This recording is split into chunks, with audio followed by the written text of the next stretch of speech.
فرض نماز کے بعد دیکھیں نا میرا بھائی، حضور پاک ہمیشہ دعا فرماتے تھے، لیکن کبھی ہاتھ نہیں اٹھاتے تھے، کبھی اٹھاتے تھے، ورنہ دعا تو ہر نماز کے بعد ہے۔ اور یہ حدیث ہے کہ ہر نماز کے بعد دعا قبول ہوتی ہے، اور اسی طرح ہمیشہ آپ کی دعائیں ہوتی تھی، اللہم انت السلام و منک السلام تبارک یا ذا الجلال والاکرام، اللہم اعنا علی ذکرک و شکرک و حسن عبادتک، اللہم لا مانع لما اعطیت ولا معطی لما منعت ولا راد لما قضیت ولا ينفع ذا الجد منک الجد۔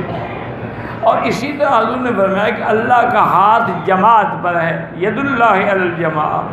تو اس لیے جب بندے مل کے دعا کرتے ہیں تو کسی کی وجہ سے ہماری بھی قبول ہو جاتی ہے،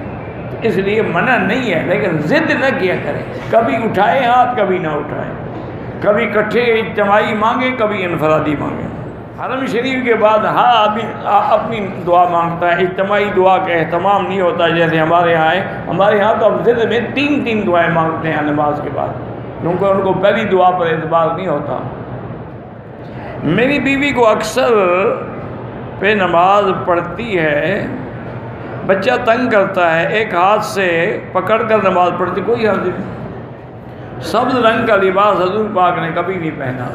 اگر سبز رنگ کا لباس پہننا سنت ہوتا تو حضور خود پہنتے، صحابہ پہنتے۔ حضور پاک نے ہمیشہ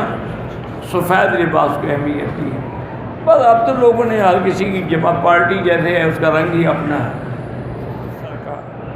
مغرب کی اذان کے بعد نفل پڑھ سکتے ہیں، لیکن حنفی حضرات کے لیے نہ پڑھنا افضل ہے۔ میں حنفی ہوں، کبھی نمازیں ملا کے بھی پڑھ لیتی ہوں، کوئی کفر نہیں ہو جاتا، یہ کفر اسلام کے جھگڑے نہیں ہیں، یہ اعلیٰ اولیٰ کی باتیں۔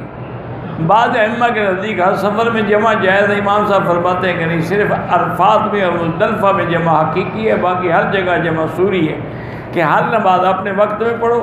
ظہر کو لیٹ کر کے پڑھو، پھر اس کے بعد صرف اول وقت میں پڑھو۔